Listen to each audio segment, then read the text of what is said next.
চাল স্বচ্ছ ও ঝকঝকে করতে মেশানো হচ্ছে বিষাক্ত রাসায়নিক। শস্য দানা সরু বানাতে ছেটে ফেলা হচ্ছে আবরণ। এতে পুষ্টিগুণ হারাচ্ছে প্রধান খাদ্যশস্যটি। বেশি লাভের আশায় এবং মোটা চালকে মিনিকেট নামে চালিয়ে দিতে অসাধু পন্থা অনুসরণ করছে কিছু চালকল মালিক। কৃষি কর্মকর্তারা বলেছেন, মিনিকেট জাতের কোনো ধান নেই কৃষক পর্যায়ে। নিয়মিত আয়োজন আমাদের খাদ্যে আজ থাকছে চাল নিয়ে কারসাজির খবর। একই ছাদের নিচে বাছাই, সেদ্ধ, শুকানো আর ছাঁটাই। মেশিনের এক প্রান্তে ঢেলে দেয়া ধান বেরোচ্ছে জনপ্রিয় চাল মিনিকেট হিসেবে।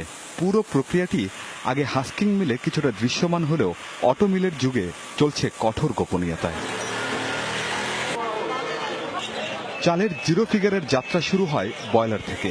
ব্রি 28, 29, 39 বা ব্রি 50 জাতের মোটা ধানের খোসা ছাড়িয়ে প্রথমে মেশানো হয় ডিটারজেন্ট বা উচ্চমাত্রার ক্ষার। এতে চাল নরম হয়ে আসে, সুবিধা হয় ছেটে ফেলতে, থাকে না লাল আবরণ। তারপর রং সাদা করতে ব্যবহার হয় ইউরিয়া সার।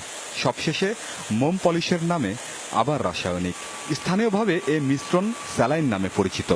বিরি ধান 28 যে ধানটা আছে, এই ধানটা সরু চাল, চিকন চাল। এই চাউলটাই মিলে যখন মিলারে যখন তৈরি করে তখন এই চালটাকে পালিশ করে এটাকে মিনিকেট মিলে চালায় দেয়। পুষ্টি বিজ্ঞানীরা বলছেন, ইউরিয়া আর ক্ষার মিশে যাওয়ায় বিষ ঢুকছে মানব শরীরে। আবরণ ছেটে ফেলায় চালে থাকছে না খনিজ আর ভিটামিন। দরিদ্র পরিবারে যারা আগে চাল ভাত খেয়ে সুস্থ থাকতো, তাদের কিন্তু ভিটামিনের অভাব দেখা যাচ্ছে। সেই ভিটামিনগুলো আমরা চাল থেকে সরিয়ে ফেলছি।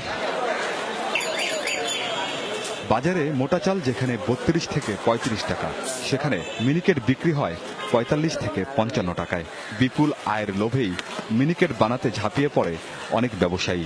চাউল যেটা দেওয়া হয় সেটা আন্তর্জাতিক মানসম্মত চাল দেওয়া হয়। এই ধরনের রিফাইন্ড কার্বোহাইড্রেট খেলে যে শক্তি যোগানোর কথা, সেই পরিমাণ শক্তিও সে যোগাতে পারে না, বরঞ্চ রিফাইন্ড রাইস খেলে মোটা হওয়ার, স্থূল হওয়ার ঝুঁকি থাকে।